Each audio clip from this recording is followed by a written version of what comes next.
property rights and home ownership have been under threat after the BC Supreme Court found that Aboriginal title takes priority over fee simple title. Last August, BC Supreme Court made this ruling, threatening 800 acres and $1 billion of real estate and creating a precedent that could threaten almost every single homeowner in British Columbia if other Indigenous tribes make the same claim. And what did the federal Liberals do? Because this is a federal lawsuit that is aimed at the federal government. This Liberal government put in place Litigation Directive 14, which prohibits federal lawyers from arguing that your home and your small business property takes precedence over any other claim. Litigation Guideline 14 literally bans our lawyers from defending your home and making the necessary arguments. Instead, Liberals showed up at court making small technical arguments that the judge easily threw out. The judge, in fact, noticed that the Liberals had not argued for the extinguishment of all other claims in the event of fee simple property when she made her ruling. So that's why we brought this to the attention of Mark Carney. He claimed he was going to be different. So we assumed that he would change this Liberal litigation directive. We were wrong.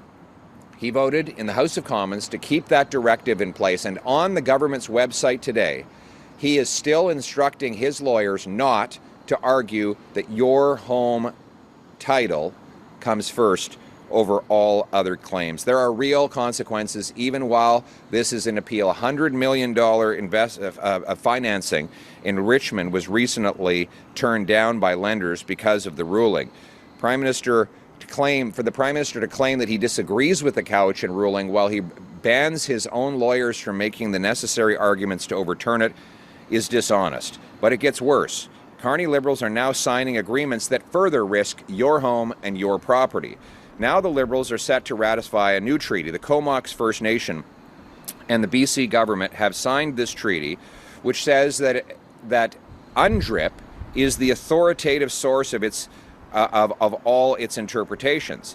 As it is well known, especially here in BC, UNDRIP threatens Canada's parliamentary sovereignty, rule of law, resource development, and property rights. The BC government has already found itself in high-profile court cases because it has adopted UNDRIP through the DRIPA law. By implementing an agreement that appeals to UNDRIP as the authoritative source, the Carney Liberals would elevate UNDRIP from policy commitment to legally binding guideline, threatening your home and threatening resource projects.